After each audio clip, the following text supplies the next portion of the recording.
¿Qué es lo que necesitamos? Pues mira, lo único que necesitamos es un marco legislativo. ¿Por qué te digo yo que en el momento que tengamos el marco legislativo nos vamos a poner de acuerdo? Si a nosotros nos permiten sentarnos, hablar y decir, oiga usted, producir 1 litro de leche en nuestro país está en torno a 34 céntimos o a 38 céntimos. Mire usted, no vamos a vender, o los costes de producción están en torno a 38 céntimos. Ya no te voy a hablar ni de precio de la leche, sino de costes de producción. Y establecemos en la interprofesional una referencia.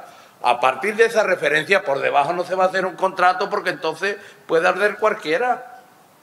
Pero ¿cuál es el problema? El problema es que no nos dejan ni siquiera poner eso hoy en un papel. Cuando yo estaba diciendo la ley de calidad agroalimentaria, me estaba refiriendo entre la industria, entre los productores y las cooperativas, que no estamos hablando de una parte minoritaria, sino estamos hablando de todo el segmento de la producción y de la transformación.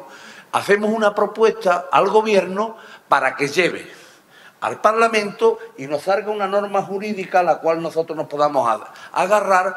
Pero aparte de la Comisión Nacional de la Competencia, que es un serio problema y a nadie le gusta que le llegue un expediente por el que se inicia una multa de 500.000 euros, pues hay otros problemas endógenos no solo al sector agrario ni al cooperativismo, sino a la esencia del ser humano. Y son los personalismos y en muchos casos la escasa profesionalización de agricultores y cooperativas o dirigentes de cooperativas. ¿Cuáles son las líneas de actuación de la Junta para fomentar, apoyar la inversión tecnológica en la agricultura andaluza?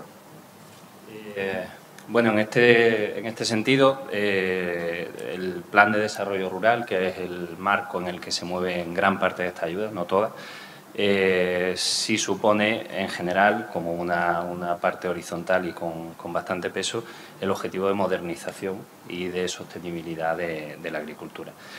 Líneas concretas, bueno, pues me imagino que muchos de ustedes las conocen, pues el plan de renovación de tractores. Gracias a ese plan, desde que lleva activo en colaboración con el Ministerio, se han sacado del parque móvil más de 1.000 máquinas obsoletas, el 80%, por ejemplo, pues sin arcos de seguridad, con elementos que han supuesto una mejora, ¿no?, de cara a la seguridad. Curiosamente, no han tenido mucho éxito el tema de la eficiencia en emisiones, a pesar de que también lleva un complemento. Quizás sea una línea de trabajar a futuro, ¿no? También hay de nuevas tecnologías, en ese sentido, intentando conseguir pues que de algún modo determinado tipo de maquinaria que no es accesible para un agricultor individual por el tamaño de su explotación, por su naturaleza, pues fomentando que sea a través de cooperativas o asociaciones el que se adquiera maquinaria para un determinado número de personas que puedan utilizar. Aparte de eso, bueno, ya hay unas líneas más generales, que es modernización de explotaciones, en las cuales se plantea pues una inversión a medio plazo, en la cual pues incluso se echen pues sus cuentas, echando un plan empresarial, qué es lo que supone esa inversión, qué objetivo tiene y demás, a través de esa línea. Y luego, en general, pues todo lo que es también fomento de I+D a través del Instituto de Investigación y de Formación Agraria que tenemos. José Antonio, ¿cuáles serían, desde tu punto de vista como gestor empresarial y además de una compañía de servicios, las recomendaciones, digamos, para favorecer la inversión tecnológica en el sector? Bueno, en principio la estabilidad de los productores. Si los productores no tienen estabilidad de producción, no tienen una fiabilidad de mercado, ellos no invierten como invertimos los que dependemos de ellos. Detrás de estos productores vemos una serie de empresas de servicios, de productores de maquinaria, de técnicos, de ingenieros, de personas, de gente que trabaja para el desarrollo de esto, que si luego el producto no vale, no lo puede vender, pues nuestro trabajo no vale para nada. Un agricultor que va a sembrar algo, pues se va a una lista de variedades recomendadas, hay una zona experimental, en fertilización hay unas recomendaciones, pero en el tema de maquinaria, tú como empresario, cuando tienes que comprar máquinas, o un agricultor más pequeño todavía más que tú, ¿dónde encuentras ese asesoramiento? Realmente no lo hay. tiene que depender del que le vende y hay poco desarrollo, poca información. O sea que vemos que Extensión Agraria, que durante años funcionó enseñando a manejar un tractor, que la parte de maquinaria era importante, el 50% de los costes de producción en la mayoría de la agricultura extensiva son derivados de la mecanización. La gente está mirando lo que cuesta un kilo de abono y luego compra un tractor que no necesita. Y digo que no necesita, se ha hablado de la clasificación energética. La clasificación energética valora prácticamente el motor del tractor. El motor del tractor medido a la toma de fuerza. Ese motor tiene una transmisión, tiene unas ruedas. Si yo puedo dar un motor muy eficiente que no vale para trabajar en el campo, pero lo que es peor, cuando un agricultor tiene un tractor de 120 caballos y se compra un tractor de 170 caballos, favorecido energéticamente porque es el módulo de A para que le den la financiación, resulta que no ha cambiado el apero. Y al no cambiar el apero, no solo no ha gastado menos, sino que gasta más. Yo he hecho la prueba, demostración pública, en un tractor poniéndole un apero de una anchura y otra anchura y un ahorro de un 23% de mano del agricultor. O sea, tenemos una tecnología que solo los fabricantes que la tienen están ayudando a que el agricultor elija bien. Pero no siempre se encuentran el apoyo del concesionario. El concesionario a veces prefiere vender algo a un señor que con ese tractor se va a arruinar.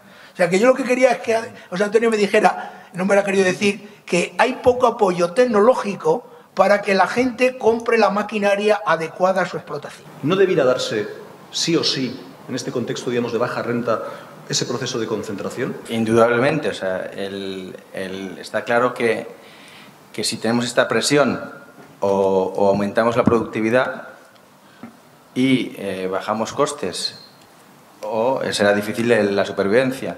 Y esto puede ir perfectamente adquiriendo nuevas tecnologías, innovando, pero también creando estructuras con economía de escala que sean más potentes. ¿Pero qué ocurre en este sentido? Que luego llega la PAC y cuando están haciendo se está estudiando ahora las perspectivas para el 2013-2020, pues penalizan a las grandes explotaciones con techos. El otro día, por ejemplo, en Bruselas hubo un debate también sobre qué se podía hacer en este sentido, y te hablaba, por ejemplo, el director general de Tesco. Claro, y él decía que él prefiere hablar con mayor concentración de productores en el que le aseguren un suministro anual a cualquier hora del día que con un pequeño productor que le asegura el suministro 2 semanas. ¿Qué precios de costos de producción tenemos que utilizar como referencia para crear ese marco regulatorio que asegure unas rentas mínimas para los agricultores? No es lo mismo un agricultor que produce en Rumanía o otro que produce en Alemania. Sus costes son diferentes totalmente, ¿no? Entonces, a la hora que se está haciendo el reparto ahora de esos costes compensatorios, es muy complicado. Entonces, habría que, si es un marco regulatorio europeo, para producción europea tendría que ser el costo suficiente para que el margen le permanezca sobrevivir al productor europeo, pero siempre teniendo en cuenta que si se abren las fronteras cambia totalmente la película. Como ciudadano europeo me pregunto por qué tenemos que comprar y tenemos que apoyar cultivos que no son rentables cuando resulta que me podrían resultar mucho más baratos, más económicos para mí, traerlos de cualquier otro sitio, evitar procesos migratorios y hacer que de una forma u otra que el mover a que el agricultor realmente produzca aquellas cosas, aquellos cultivos que son rentables para la zona donde está viviendo. La agricultura es estratégica, queramos o no. Estados Unidos lo tiene clarísimo. Estados Unidos, primera potencia mundial, junto con China ahora, pero su agricultura es básica. Y a partir de allí crecen otros sectores. Como Europa crea en la tentación de intentar adquirir y desmantelar la producción europea, cosas que pueda adquirir más baratas porque se estén produciendo con medidas medioambientales que no son exigibles en Europa o con costes o con mano de obra barata o demás, y desmantelemos el sector, nos podemos encontrar con una situación de no hay vuelta atrás, porque el campo no es como una fábrica que la montas y la desmontas. Sí, es interesante la estrategia y cómo lo solucionaron los americanos con los estudios de cosecha, incentivando o incentivando la producción de primavera en los cereales. Es algo que no se está haciendo, ¿eh? Cuando ya el mercado se ha pasado, en vez de hacer una previsión de cosecha, empiezas con las retenciones. O sea que la organización, desde luego, no está pensada. Respecto al tema de la agricultura, subvencionarla o no, son preguntas que suelen surgir mucho. Desde la administración pública lo que sí tenemos claro, y además las encuestas que se han hecho a nivel europeo y demás, es que no podemos ver solo la agricultura como la producción de un alimento, que de por sí es importante, porque luego viene una crisis donde ha venido una sequía en algún lado, suben los precios para arriba, y si tú eres un país como el Reino Unido, que depende muchísimo de fuera, o tienes muy bien hecha la red o te puedes tener un problema. Pero yendo más allá con el concepto de la multifuncionalidad, que es lo que se ha desarrollado a nivel europeo, se considera que la agricultura es una base productiva en un territorio, pero sobre todo que vertebra el territorio y que tiene otros elementos que a tener en cuenta. Hoy día hay herramientas más que suficientes que están ya, no en España solamente, están aquí en Andalucía desde hace 10 años. José Antonio tiene unos equipos para sacar mapas de cosecha que si se quedan en mapas de cosecha, pues no hacemos nada, nos quedamos cojos. Muy bien, es muy bonito, todo lo que tú quieras. Un mapa de cosecha de José Antonio te da del orden de 300 a 350 puntos por hectárea de cómo se encuentra esa hectárea. Cuando tú sacas una muestra de suelo para saber este suelo cómo es, en el mejor de los casos sacarás una muestra por hectárea. Una muestra contra 300 o 350 no tiene comparación. ¿Por qué no se pone en marcha esto? ¿Por qué no se populariza? Hemos visto con los mapas de cosecha, que gracias a vosotros y a algunas otras empresas tenemos, es que te das cuenta que determinadas partes del campo los costes de producción están por encima del precio. ¿Por qué sembramos eso cuando pasamos por esa zona del campo? Que las nuevas tecnologías nos dan una posibilidad de competir en precio. No crean que a los argentinos o a los brasileños, que son los que más conozco, les regalan y los costes de producción son bajos porque la naturaleza se los da. No, no, es que lo esquilman así. No tienen los tractores y las máquinas, no creas que son cosechadoras de la última generación, aunque tenga el guiado y tenga los mapas de cosecha, ¿eh? Primero compran la sembradora y luego le dicen ¿qué tractor le pongo por delante para que esto me cueste menos? O sea, que detrás de la tecnología, sobre todo en la tecnología mecánica, hay mucho que ahorrar. Y estamos aquilatando el kilo de abono y luego lo que es la tecnología para reducir los costes, eso va a lo grande. Hay un hecho cierto, y el otro día leyendo unos documentos del número de personas que han retornado al campo. Esa es una parte. Y luego el número de hijos agricultores o de personas que ya están en el mundo rural y con 25 vienen retornando otra vez a sus sitios. Ahí hay un capital invertido en la formación y un cambio de mentalidad en las personas esas que, aunque ya maduras pero jóvenes, que vuelven al campo rural. Entonces yo me pregunto constantemente, de todos los que estáis ahí, todos, Juan Antonio, ¿no sería una oportunidad que debíamos o podríamos utilizar para transmitir, y lo mismo Luis, estos sentimientos que estamos diciendo ahora de tecnologías o cualquier otro que vaya en beneficio del desarrollo de lo que queremos, que es la agricultura? En este sentido, entre todos los problemas que se han citado a lo largo de la tarde que tiene el campo, el sector, uno de los más graves, si no es el más grave, es el de relevo de sucesión. O sea, yo me deprimo cada vez que voy a una asamblea general nuestra y veo la media de edad, o sea, es que es alucinante. Y, por suerte, está gente volviendo al campo, ¿eh? Me lo decía José Antonio y yo lo he visto en las zonas de Castilla y León. Los hijos de agricultores que tienen un tamaño medio de explotación se dan cuenta que siguiendo lo que hace su padre, al principio no lo deja intervenir mucho, el que decide es el padre, pero que la ciudad no es lo que era, ¿eh? Se está viviendo mejor, no se pierden 3 horas al día en el coche para ir de un sitio a otro, la forma de vivir, tiene unas temporadas de mucho trabajo, el trabajo lo puedes hacer a tu aire, o sea, hay un cierto retorno al campo, que ha podido ser causa de la crisis. Lo que hay que procurar es que esa gente que vuelva al campo pues pueda subsistir usando la tecnología, mejorando la productividad. Que la tendencia de la agricultura tecnificada en el tema de mecanización, salvo que se trabaje con especies de tipo hortícola, va a llegar a una reducción de la mano de obra, en todos los países.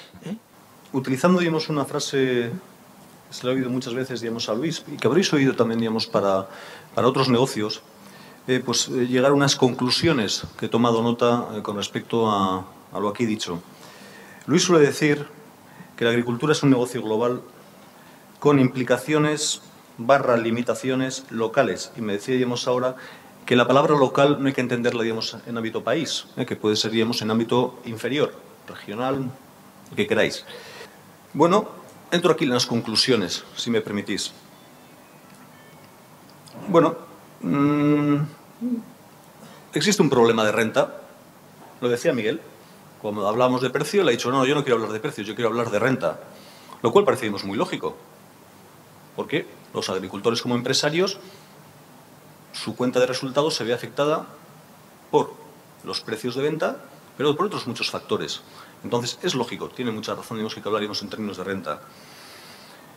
Ese nivel de renta, como decía él, digamos, que ha caído un 18%, utilizo su dato con respecto, digamos, al año 1990, pues claro, una caída, digamos, de renta, pues afecta, digamos, a la capacidad inversora.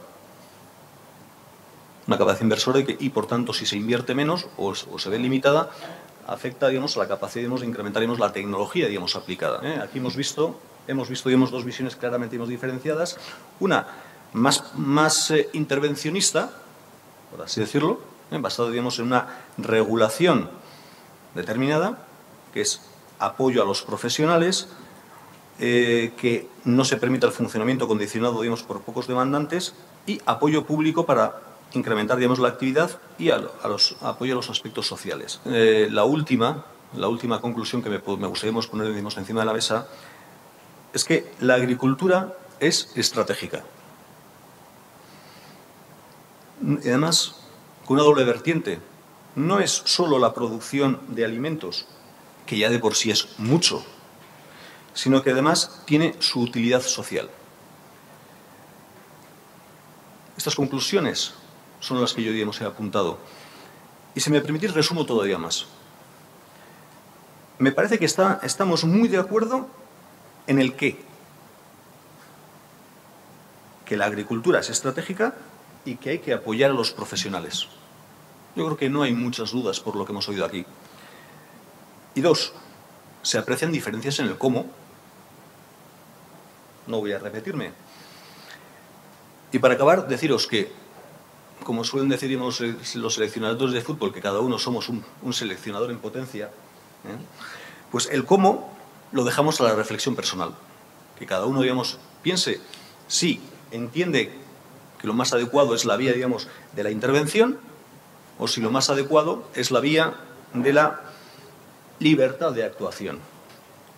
Sinceramente, a todos los ponentes, agradeceros vuestra participación, agradeceros a conseguir este objetivo, digamos, de compartir opinión, compartir información y compartir experiencias. Muchas gracias.